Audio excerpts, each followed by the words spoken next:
All good then?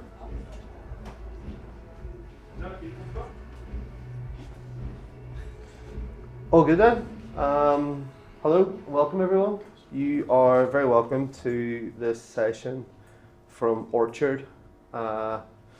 This talk's going to be called Finding Solace in Ambient Music, Therapy in Ambient Music, and it's like a panel discussion. We've got two guests here, two people I'm lucky enough to call friends, and hopefully you'll get to learn a wee bit more about them. Just as a wee introduction for myself, my name is Devine. I'm a promoter and a DJ. I work for Superfriendz and I run a party called Natural Selection. I have a monthly radio show on Balamii radio, which is called Notions. It focuses on ambient, drone and chill music. And I also might not be the person that you were expecting to see. Fortunately, Zoe P is ill today and couldn't make it. So I'm going to try and not butcher their words that they have very, very kindly donated and let me read. So, Paddy, Michelle, would you like to introduce yourselves? After you, please. Yeah. Hi everyone, my name is Dr. Michelle. Really happy to be here and see you all. I'm a DJ. I play on NTS Radio. I host a monthly club focus show called Michelle's Club Hour. Very original. I love club music, but I do tend to start off my shows with a bit of ambient music and close with ambient music as well. I kind of like to tease you for what's to come in the show. I like to write about music too. I mainly write for Resident Advisor. Previously written for Insert, Truance, Crack Magazine and Electronic Beats. What else I do? When I'm not doing music stuff, I work at a venture capital firm. If anyone wants to speak or learn more about that, you can speak to me after. My name's Paddy, Paddy HK. I've been DJing for the past sort of 15 years or so under the name Padawan Sound. I'm from Leeds. I'm also a promoter. I run an ambient event called Think Tank. The full title of it is Think Tank, A Place for Your Head. And that's I guess the reason why I've been invited onto this panel today. That's about the size of it. Yeah, just DJ, promoter, all of that. Fantastic, lovely. So we've got our first question, which maybe is quite a big one, which is, how do you define ambient music, or what do you understand ambient music as being? Structureless, excuse me, immersive, calming, experimental and intriguing. Lovely. Yeah. And yourself? Introspective, cathartic, free space is a word that there's a couple of words that come to mind. And just without limits, without boundaries. Very nice. And do you think that ambient needs to have certain sonic qualities to make it ambient? Like, is there something that you can hear in a piece of music and think, oh, that's what makes it ambient? Or is it just more an overall feeling? I've always been really hesitant to codify ambient music as a genre. I definitely see it as an overall feeling, and I actually see it as, I guess it's more like a quality that can be found not only in basically any music genre, but also just anywhere you go in life. There's ambience all around us, there's ambient sound, and therefore in some ways ambient music all around us. I would definitely say it's a quality rather than a genre, and I think trying to codify it as a genre limits it in a way that is sort of counterintuitive to what I see as its aims, really. I suppose that's, a lot of what ambient is, sometimes it is sprawling, it is, it goes on for maybe a bit longer. You might have ambient pieces that are 25, 30 minutes long, and trying to say that this is exactly what it is goes, as you say, against what the purpose of it might be. It just is, I suppose. Okay, so what is your personal relationships with ambient music, or more specifically, using ambient music for healing? Oh, I forgot to say, I have a PhD in music psychology, and my research was all about using music interventions for anxiety. I can't believe I forgot that. So my personal experience is, I guess I know how to use music as a tool to achieve specific outcomes, whether it's related to using ambient music to feel calm or like club music to get me going. So I know that, I was saying to Andrew earlier that I can't actually remember when like my first experience with, or first introduction to ambient music was, but I remember when I was in school I used to have really bad periods, and I would like to use music to help me cope with my period pains. And I wouldn't necessarily go for ambient music, but I know that I would specifically choose songs that were very like slow and didn't have like a lot to it in terms of like structure and like percussion elements and stuff like that. So I guess that kind of like crosses over with using ambient music in that way. And what about yourself, Paddy?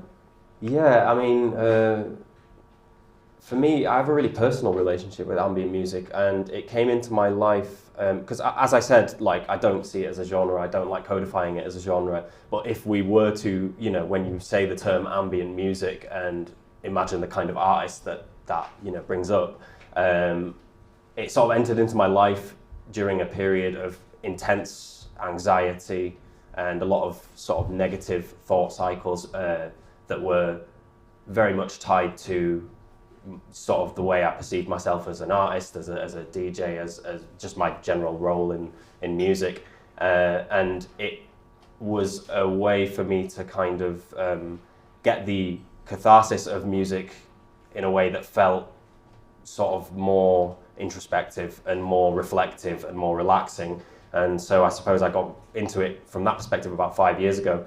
But as I said, you can find ambient in all kinds of music, and it's always been those elements that have made me feel relaxed and in tune with myself, and going as far back as discovering my dad's Pink Floyd records.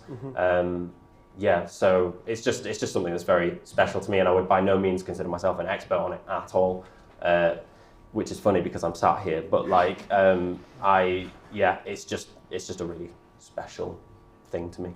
Of course, yeah.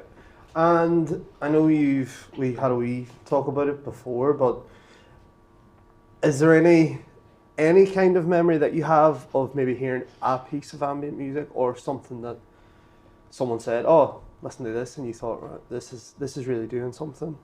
Honestly, no. Or maybe I just have really bad memory that I can't remember specifically like when that first moment was. But I feel like I probably got into ambient music more in like the recent years in terms of like playing it out and whatnot. I think before, like when I started DJing, I would stick to like club music or stick to club music. But then I like thought about why not mix both of them together. So I think after since doing that, I sort of tried to explore more, like find out more about different ambient artists, and also like just to touch on what you said, Paddy, about ambient and like categorizing it as a genre. I think like you can apply that to all music, and I always say to people the only reason why I like when I talk about music I use genres is because it's easy to explain like what I'm playing or what I'm going on about, because other than that, like music is genreless because there's so many subcategories within like a specific sound. So I just wanted to add that. Oh yeah, I completely agree, and I think that I think the temptation to codify music into genres is something that is very prevalent within the clubbing community and the DJ community, and with good reason. You need to know what tempo the music is. You need to know the crowds need to know what they're expecting when they go on like a night out.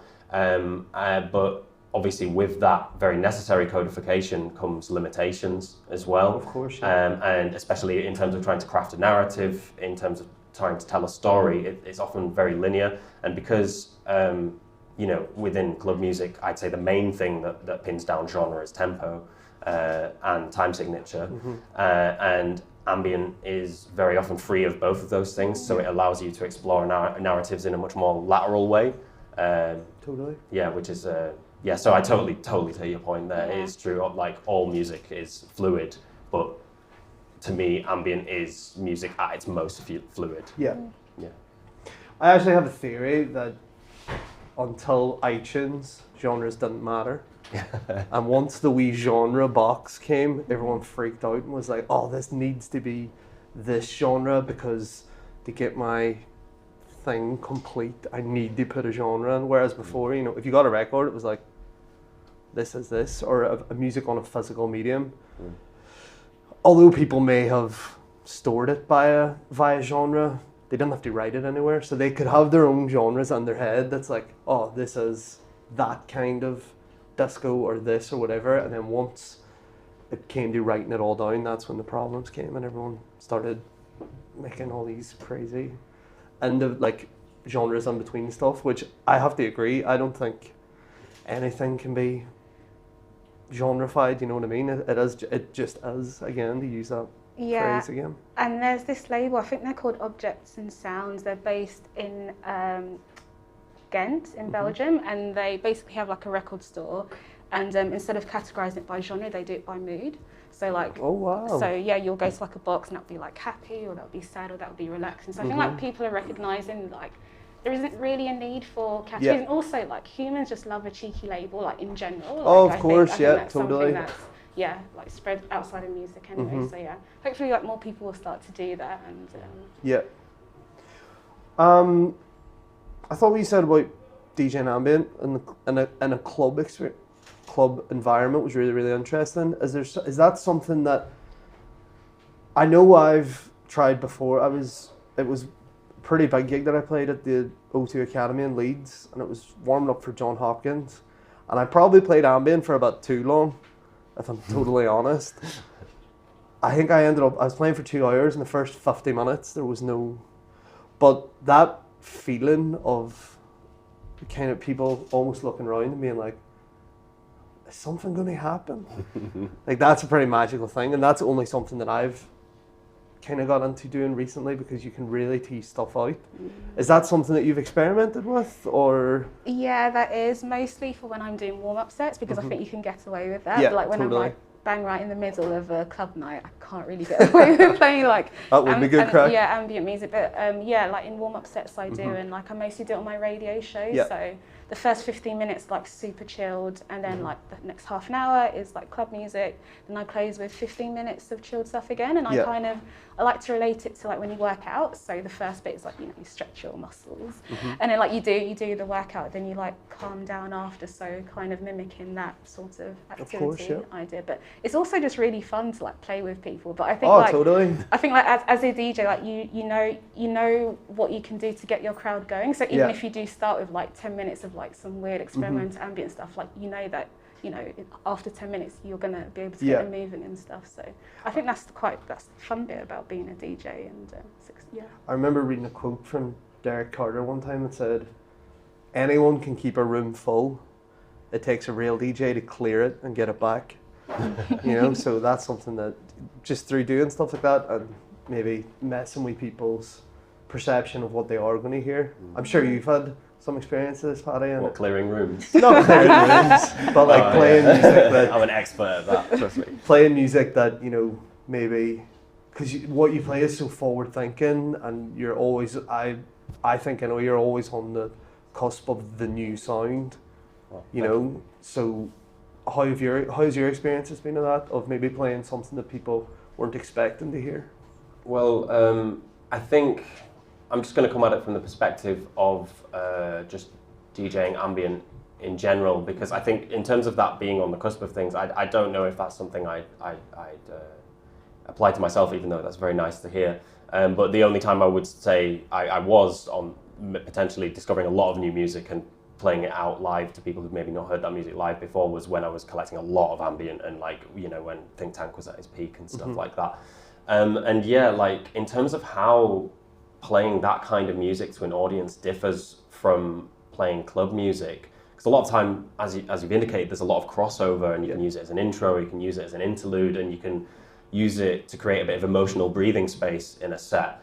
And what I love about DJing purely ambient music, or, you know, however you want to define that, is it takes that moment and it prolongs it, so you're creating an entire set of emotional breathing space or introspection. And I remember the first time I did an ambient set, it was sort of at this time when I was experiencing like peak anxiety, and a lot of that anxiety was performance related, you know. I feel like as a club DJ, to get those moments of catharsis, a lot of the time, it's very wrapped up in like ego, and Of course, you know, and I say that as an egotistical person, like it's very wrapped up in ego, and if you play a dance floor that sort of empties out, or people aren't responding in the way that you want, and you're not able to create the vibe that you want, you know, it's very easy to say, oh, well, you get to play bangers and you just get to have a good time anyway, but it can be quite dispiriting, you know, course, yeah. To play to an empty room, and to not get that catharsis. And the first ambient set I did was sort of around the time when I was experiencing a lot of feelings like that, and I just went to the Open Turntables event at Hyde Park Book Club. Shout out Tony Mulder, it's a great event. And I just started collecting ambient records, and I was just like, okay, I'm just going to do an all ambient set, did a half hour. And one thing that I noticed that immediately drew me to it, and drew me to the idea of starting the event, is that everyone was talking in the room, you know, everyone was having like little conversations, having their coffees, and I was just playing ambient music, and I was like starting to reach these like emotional apexes in the set. And then everyone just stopped. They just stopped talking and started listening, you know, and then when they would talk, they would whisper. Yeah. But for the most part, they would just, and people were closing their eyes, you know, and this is just like on a random evening at Hyde Park Book Club. And that made me realize that there's an entirely different type of catharsis that you can get from ambient music, and it is very emotional and it is very cerebral. Yeah. Yeah. Yeah, it's a totally different experience. Fantastic. On the final part of that, is there someone who you may, now this could be someone who you look up to, who you listen to, is there someone that you would say is a teacher in this process, or someone that you've learned from through radio, or, you know, seeing someone play this? Is there anyone that has, a single person that's massively inspired you to do it? I wouldn't really say learn from, but there's one person I love her. I really admire her. She's called Alex Rita, and she has a show on NTS Radio called Calm Roots, and she's like amazing. Like she's she's so good at choosing the best songs, like positioning in the ambient music in the best way, and her voice. Have you listened to her show? Is she the girl that from Touching Base? She makes the clothes and stuff too. too? She does. Yeah. Like her voice is like, everyone should check her out. She's like amazing. But her voice is, it's so soothing. Like when she talks, like on top of the music, it's like, you're giving me goosebumps. Like, stop gorgeous. it. But yeah, like I'd say I really admire her, and I love her show a lot. I heard her described as a seamstress in more ways than one the other day, and I was like, that's such a lovely way to think about the way she weaves records together, and her shows that are just absolutely beautiful. I honestly think it's perfect. Like it's really great. And not to be cheesy, but it does take me to another world sometimes. Yeah, of course. Like really. Yeah, totally. I think that's one of the things a lot of the times when you're talking about ambient music and these kind of things, that you do say stuff like, it took me to another world, and there might be a bit of that, so hopefully that's just something that you do end up saying, and you always feel a bit strange after you say it, but it is just true, you know. And what about yourself, Paddy? Yeah, I mean, I could list like a million artists that I've sort of discovered over the past 5 years who I think are doing like amazing bits. But the list is just so long in terms of just contemporary ambient artists. I think like Lyra Pramuk is doing like really, really exciting stuff. She's obviously making music just out of like her voice, and creating soundscapes and rhythms, just using like pitch shifted variations of her vocal cords. But like in terms of just general inspirations, I've got to shout out my friend Mike Drones, because he's a local Leeds DJ who doesn't get like anywhere near the recognition that he deserves. He's a really talented guy, and he did the first. He used to call them no drums mixes. You know, he would just occasionally be like, he's the kind of artist where he will literally just be like, I don't want to do that, I'm going to do this now. Like he does not care. Like if he wants to do something, he'll do it. And then I think just one day he just went, I'm just going to do a no drums mix. He just had the idea, and that was a good couple of years before I properly started exploring stuff like that. And that definitely sparked something in my brain. But in terms of just like overall, just like big influences, I would, in terms of from a DJing perspective and a production perspective, probably Drum, Shackleton, and the way that they sort of straddle the club world and the more meditative non-club world, I think was a big inspiration for me. Yeah. It's amazing that you had Shackleton Yeah. That's Oh, you're gonna make me cry like honestly, like, as such a big. just as like even as a Shackleton fan, that's Yeah. insane that he came down. So big ups for Yeah. that. Okay, so that takes us nicely on to live ambient events. We've Brain Beats is an event that Michelle does, and there's Think Tank is an event that Paddy does. Given your own personal relationships with listening to music of this kind, what are you both endeavouring to create by hosting these events, and specifically ambient events? Do you want to go for this? Okay, mine will be pretty brief because I haven't done as much as Paddy. Also, just to mention that my first live ambient set was at your think tank really? back in March. Yeah, Oh. yeah, that was amazing. Yeah, thanks again for that. You killed it. Thank you. So yeah, I run Brain Beats with my friend Chrissy. She's also doing a PhD in music psychology. She's also looking at music interventions for anxiety. We're basically the same person, but she's Northern and I'm from Essex. So we started hosting these listening sessions via Zoom during lockdown. And we basically wanted to use our knowledge from the research that we do, and I guess to communicate it to people who might not be familiar with it, and to like create ambient mixes and to make people feel relaxed and like de-stress and less anxious. And we also wanted to create like a community space. So we'd have about 10 or so people joining us on Zoom, like across the UK, and like the same people would come. And I thought that was really cute. And each month, you know, like we'd get together and Chrissy or I would like record a mix and we'd like talk about it and talk about our feelings. And we had a really cute one where the month was all about nature themed. I forgot the name of the lady, but she like sent us videos of her garden because she really enjoyed that session. And like, yeah, so one, to make people feel relaxed and calm, because like music is such a powerful tool, like it really, really is. And then two, to create a community sort of vibe and feeling, which I think is very easy to do with ambient music, and especially like when you're in spaces like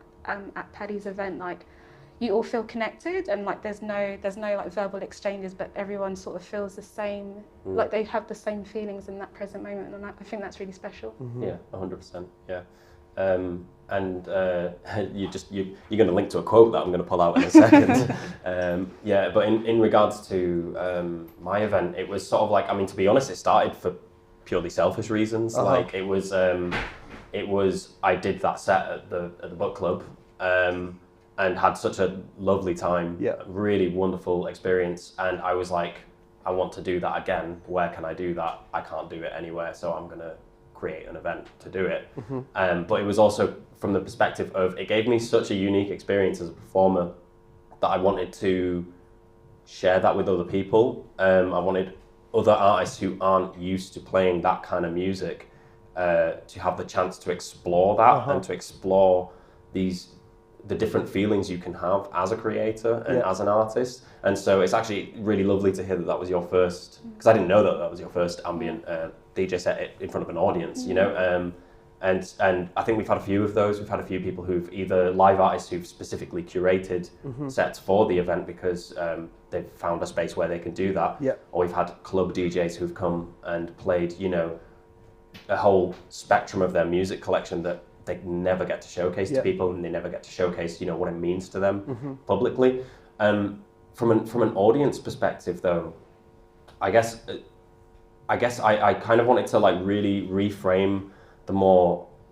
I mean, to put it simply, it's a come down party basically. But you know, I think that's reductive. You know, because what I really wanted to do is I wanted to take those more hedonistic aspects of club culture and reframe it in a way that sort of like, because I think it's very easy to get lost in that culture. It's very easy to get lost in going out all the time and taking drugs and not sleeping and the need to socialize and fear of missing out and all of that. And you can just burn out both as, you know, a punter and a creative. And I just wanted to create a space where none of those things were concerns, you know, where you didn't have to stay up late, where you didn't have to talk to anybody, where you didn't have to take drugs. I mean, you know, and basically shift the focus away from sort of burning out and hedonism towards sort of being more introspective and recovering and reflecting, you know.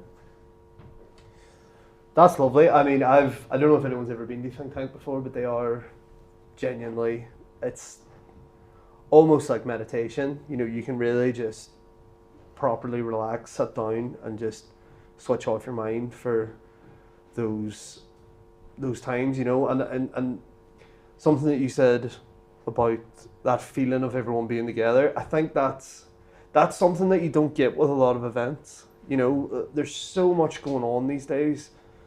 You know, whether it's something like, it happens sometimes, maybe something like Sub-Dub, you feel it, something like, or you know, maybe the first year of a festival where you feel like you're part of this.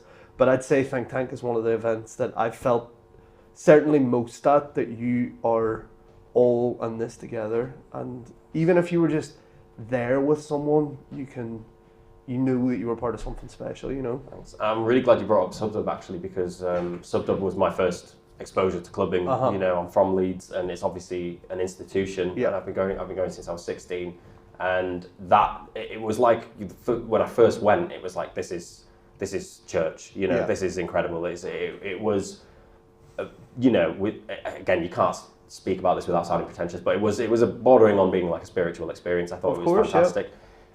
So I wanted to, so I was really coming at my event from the perspective of someone who goes to events like that, from that clubbing perspective, but I wanted to take that aspect and get rid of everything else, because like, as much as I love events like Sub-Dub and as much as I love going to festivals and stuff like that, you pay for it. You know, eventually you can go to them completely sober and you will pay for it because you are not sleeping, you know, you're probably not hydrating. And more often than not, you're getting pissed and taking drugs, and you know, and that's fair enough, you know. But yeah, you pay for it eventually. Of course, yeah. So it's sort of like, how do I take that togetherness and put it somewhere a little bit more wholesome? Yeah. Is there somewhere that would be the dream place to host an event? Is there somewhere that you could, if you were putting on an ambient event, you would think that's exactly where I would want to do it? I don't know. I think somewhere where it will sound very nice. When I played your event, there's an album called Sun by Devine Timothy and Rosie Lowe, and it was the song with the vocals. Like, everyone was like, "Wow!" That was the first time I'd heard it like on a really good system, and I was like taken away. Like, I really didn't understand like the impact of that song until I actually played it at your event. So having a space where like the sound would just be like, would be really good, I think. For sure. I can't think of any off the top of my head. I mean, I've never played a festival, so that'd be nice. But I don't know. I guess it's tricky really, because I think at the Belgrave we really have found the perfect space for the event. The only thing that isn't perfect about it is that it's not accessible. Of course, which is a shame, and that's something that I've wrestled with. And if I, you know, like, I love that space, I love what they've done for us, and I think the layout for the event is just perfect, but because it's a listed building, they don't have a lift. Well, that's you know, which is a shame. But in terms of a different space, I love the idea of doing it, because obviously we do it in the evening, you know, we do it at 7 p.m. till 11 p.m, and I love the idea of doing it straight after an event, sunrise festival, for example. You know, people for the people that don't want to go to bed. You know, I like the idea of doing that. Okay, so that brings us actually quite nicely onto this. Do you think there's been a general rise in the interest in communal ambient settings, e.g. the return of the 90s chill out room events like your events, or ambient or sound baths at festivals? I think Paddy might be the best person to answer this. I'm not a festival person. I've been to one festival and I was like, nah, it's not a bit for me. But I am quite interested in like chill out rooms and stuff, because I've never really come across those. And apart from like your night and then the listening group that you run at Belgrave, I haven't really been to like other ambient sort of events. I'm just used to going to like basement clubs and warehouse events. I can't really speak to this in any kind of formal way, because like, I come from an era of clubbing that did not have that anymore. You know, I remember when Simon Scott came to one of my events and he was like, oh, this reminds me of ambient events I used to go to in the 90s.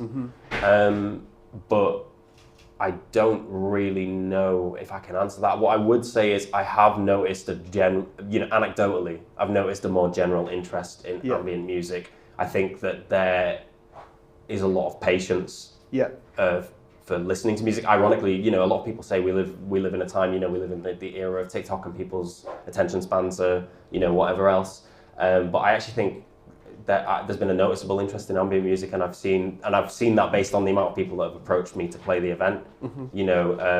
People who have never done an ambient set before want to do it. So clearly people are listening to it. Whether or not there's other spaces happening, I'm not sure. I know people like Sybil in London are doing things, but I'm not 100% sure if there's a bunch of places to do that sort of stuff. Of course, yeah.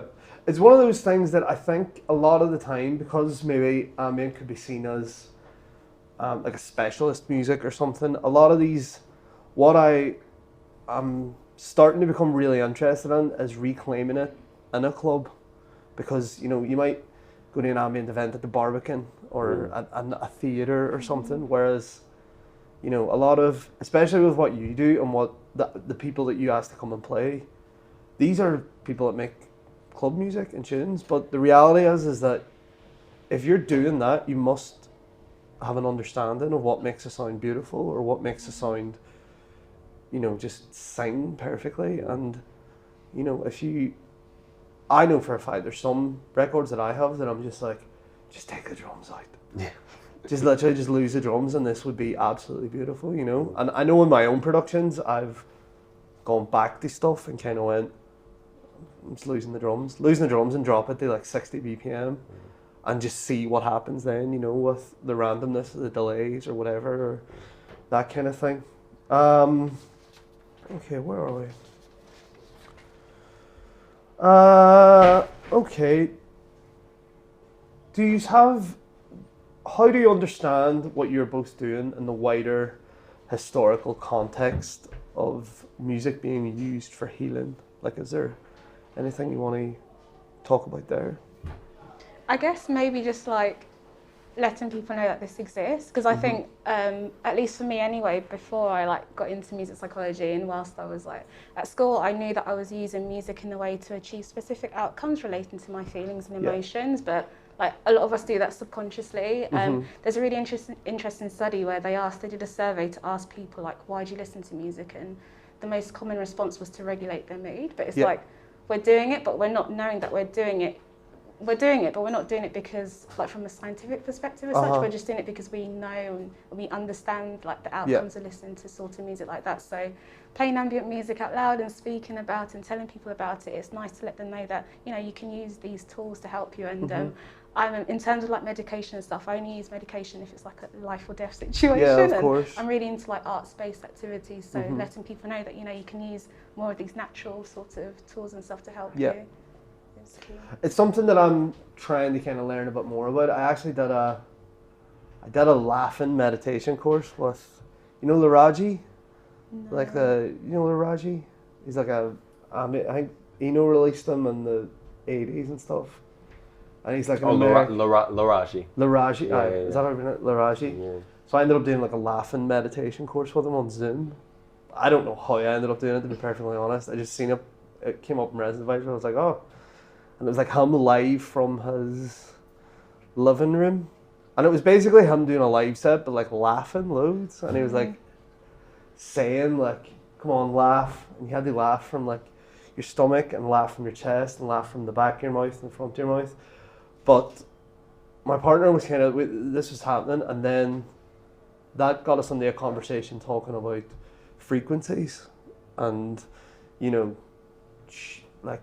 chakra healing and different frequencies being different parts of the body, which is something that maybe very wrongly I cast off as that's not real. But there is 100% evidence that frequencies resonate different parts of the body in different ways, and if you expose yourself to them, you'll start feeling something, I don't know, there's a band called Sun who are I've never got to see them live, but we did. Yeah. Have you seen them live? Yeah. Oh my god. We did a listening group with them, and it was it was peak pandemic, and we weren't allowed to have any music up loud. But the beauty about it was you could kind of get around it if you were doing a listening group. So it was the loudest. We shook dust out of the roof of Belgrave. Like, we didn't know where it was coming from.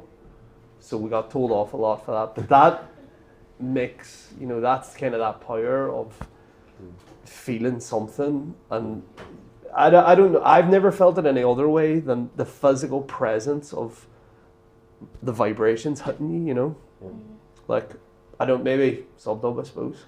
Yeah, sub-dub was the first time I experienced it, but I can't speak to this question from sort of like a healing perspective or a psychological perspective, but from a DJ perspective, there was actually there's a record that I bought recently which literally encapsulates that idea, and I think it's called it's by a guy called Florian Teizik. TM Sizing. Yeah.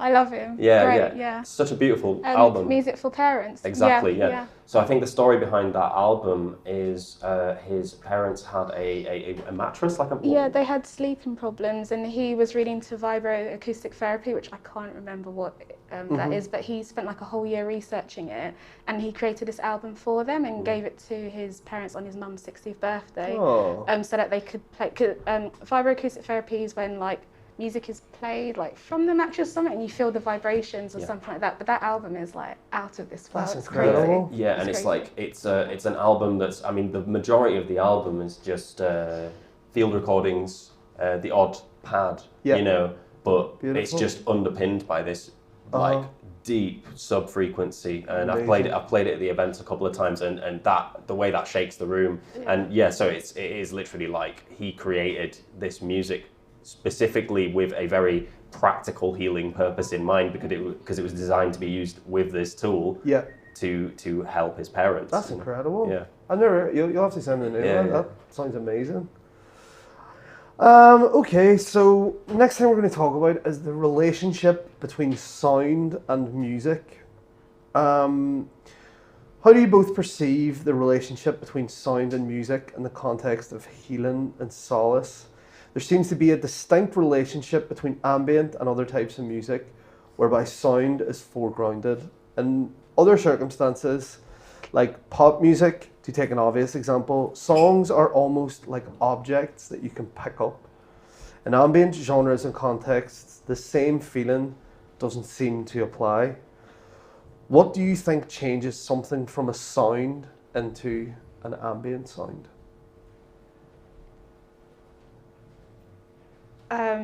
So I just want to refer back to your point about sound and music, and this isn't a question for you, but it's like, why do we have to differentiate between? Yeah. Of course, I mean, that's something. And it's because at the end of the day, it's just audio. And I remember like one of the first music psychology lectures I had. Hi, D-man. Sorry, just recognised you at the back. One of the first lectures I had. My lecturer said, you know, musical sound, it's literally just vibrations. Of course, vibrations going into your ear, the hairs in your ear will translate, will analyse it based on the type of frequency it is, then you'll send signals to your brain. Like, it literally is just vibrations in air. I don't think there needs to be like a distinction between sound and music, because it's just auditory input at the end of the day. So sound and ambient sound, I guess it's just the features that might differentiate it. Like, when I think of ambient music, I think of like long songs, no structure, no beats, and very minimal surprises in terms of like how the song flows and whatnot. I don't know, I think that's it. I think it's a really interesting question. Firstly, I fully agree with you. I think the distinction between sound and music is arbitrary, and one of the things that really annoys me is when people say, "Oh, that's not music, that's just noise." Yeah. And like, I can't tell you how much that annoys me.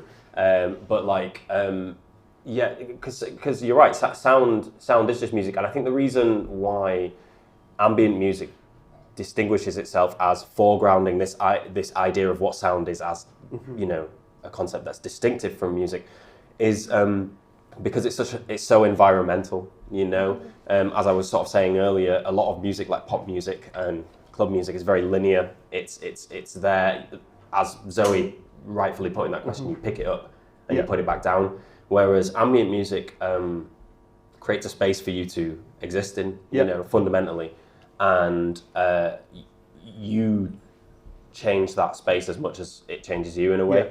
which just sounds super lofty and pretentious, but like I think I know what I'm saying.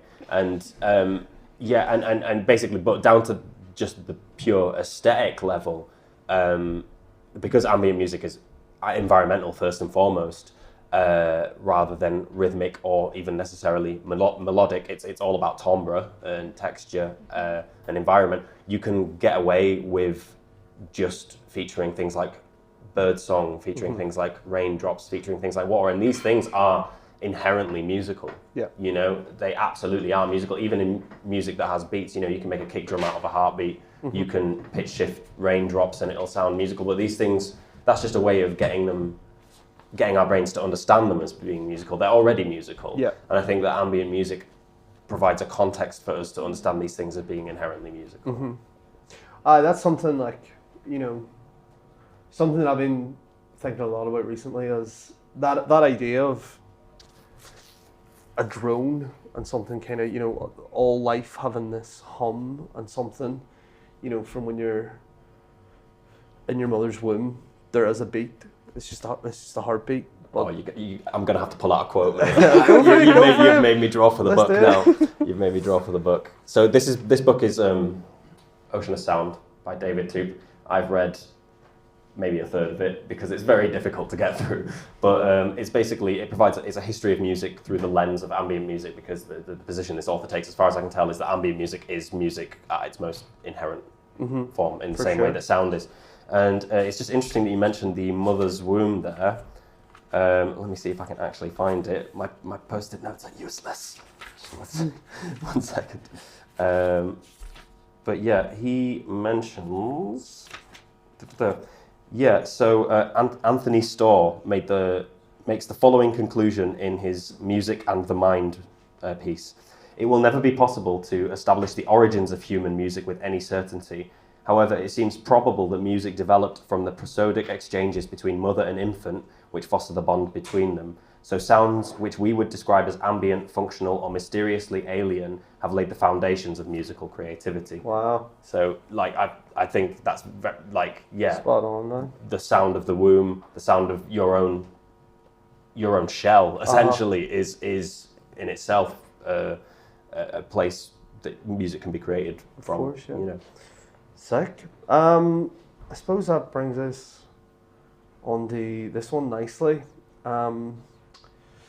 The relationship between nature and ambient music. There's a lot of ambient music that takes field recordings as a central building block. Ambient music and found sound seem to share a similar sort of place in the world. Do you think that... This is going to be a bit funny now. What came first, nature or the sounds that are in ambient music? Wait, what? So, you know, that was that was a joke, but Oh, sorry. like, what do you think takes something from just being the sound of nature and then kind of maybe turns it into ambient music? The experience of the listener, Yeah. I suppose.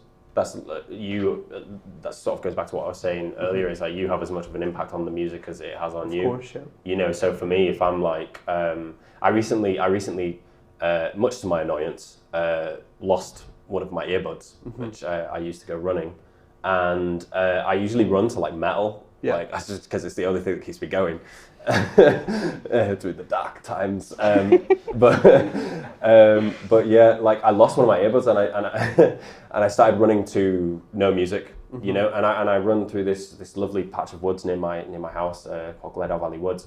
And I started to really appreciate, because I run past this little beck, and all you can hear when you're running through that area is you can hear the running water, you can hear sort of the birds, and it's quite urbanized as well, so you can even hear like traffic passing by. Yeah. And within that context, like that feels like music to me, you know. And again, there is just no way of saying this without sounding pretentious, but it does, like, you know, it is very, within that context, those sounds are musical to me, and there's like an endless amount of contexts in which they would be musical as well, I reckon. I think, like, that's, you know, it's, again, I'm being so pretentious, There is no way that you're going to replicate that. That's in a moment and it's of the moment. You can record it and you can play it again, but to be with that sound and that moment, you know, you're not going to get anything more original or more creative than something that is, you know, completely out of your control, I suppose. So what would be your kind of thoughts on music that takes a lot of elements from nature or something? You know, is that something that you listen to a lot or play a lot? Yeah, I really like birdsong, and my room is like at the back of the house by the garden, and I love to sleep with the windows open and my curtains drawn so that I can hear the birds in the morning, because I find it so soothing, and also I guess it's quite mysterious because we don't know what they're saying to one another, and there's like different tones and different types of birds communicating with one another. And I think what's really cool about producers who like to sample like field recordings and like bird songs and like water and droplets and stuff is they're quite clever with how they do it. So, you know, if they take like one section of a bird song and they like put it on a loop, but they know like how impactful it can be on someone's emotions, they can like try to induce that continuous feeling over and over again, as long as it's not tedious for the listener. Of course. So I think it's just about producers like being clever with the way they sample things and knowing how to use it to their advantage. Yeah. Aye. And what about yourself, Paddy? Yeah, I think I really like what you said about sort of being in, you know, in your room with the window open and then hearing those kind of nature sounds. And when a producer uses those sounds, or any kind of artist uses those sounds, then they're evoking a particular time and place in your mind in a way that a lot of other musical elements can't, you know. I think that, again, because it's such an environmental type of music, it can be quite literally transportive, you know. Of course, yeah. In the same way that if you smell something, you know, you'll a particular smell, you'll immediately be, you know, 8 years old in your grandma's kitchen or whatever. And you know, so for me, as I'm sure it's the same for Michelle, like if I hear like birdsong or running water in a piece of music, then I'm immediately transported to, you know, going on my morning runs. Yeah, of course, and it helps to evoke a similar kind of feeling in me. Yeah. Is there any music that you've heard that does the opposite effect? Like it's a sound that, you know, it could be screams or something that maybe is the exact opposite of soothing? Because I know I've been getting into a lot more dark ambient recently and kind of toying with what that feels like. So is there any sounds that you've heard in music that are from nature but sound, whether that's, I know I've heard, you know, a lot of car crash samples and things like that, where it is such a visceral sound that there's no way you know exactly what it is, whether it's a glass smashing or something, that, you know, it's these found sounds or field recordings that kind of evoke that worried or anxious feeling. I wouldn't say worried or anxious, but there was one sound that made me feel like I just found it weird. So Chrissy was, no, it's actually two types of sounds. She sent me some YouTube links. One was like of whales, like just like it was like a conversation between two whales, and I found that it was weird. But some people might find that soothing. And then another was of like crickets just going on and on and on. Like, that made me itch. But then I think with like what you said about dark ambient, I actually really like dark ambient, and I find that soothing. But you know, like I have tried playing that out, and it can definitely be hit and miss. So it's, of course, yeah. I think music is a very like listening to music is a very personal experience, and it's just down to personal preference. Totally, with yeah. those sort of things, I think. So I think we've run just a wee bit over, folks, but I'm going to give this opportunity for, when's your next show on NTS? The 28th of May, 8 p.m. to 9 p.m. Lovely. I have two guests joining me. They're from America, someone called Ovid, and Bell Curve. Ovid is like, they both play club music. He plays a lot of like 130 drum tracks. Bell Curve is into like 160 BPM, plays like footwork, juke and jungle. So yeah, we're actually pre-recording tomorrow, so I'm really looking forward to that. Banging. And yeah. And when's the next thing, Paddy? May 29th. So day after. Day after your show. So yeah, that's going to be our last one until October. We take a break over the summer. apart from doing like the odd takeover. But yeah, that's May 29th at the Belgrave, 7 p.m. till 11 p.m. We've got Lupini, who's just a phenomenal DJ, really good friend of mine as well, from Liverpool. She's just absolutely killing it at the moment. We've got a local act called Silica, who've only ever done one show, and that's like glass sculpture percussion, like this artist who has made glass sculptures to be used as percussion through like granular pads, collaborating with a guitar player. And then we have Laurie S. Sarid, who is a producer based in Glasgow. He's coming down to do his first ever live performance. Amazing. He released a beautiful album called Music for Tomato Plants in 2020, and it sounds exactly as the name suggests. It's really, really good. So yeah, May 29th, if you want to come through. Beautiful, nice. Thanks to Orchard and Sable and everyone for putting this on. I think it's been a really sick talk. Shout out to Zoe. Hope she's feeling a lot better. Yeah, get well, Zoe. Yeah. But thank you so much. No, thanks for having us. Thank you for having us. Yeah, No problem.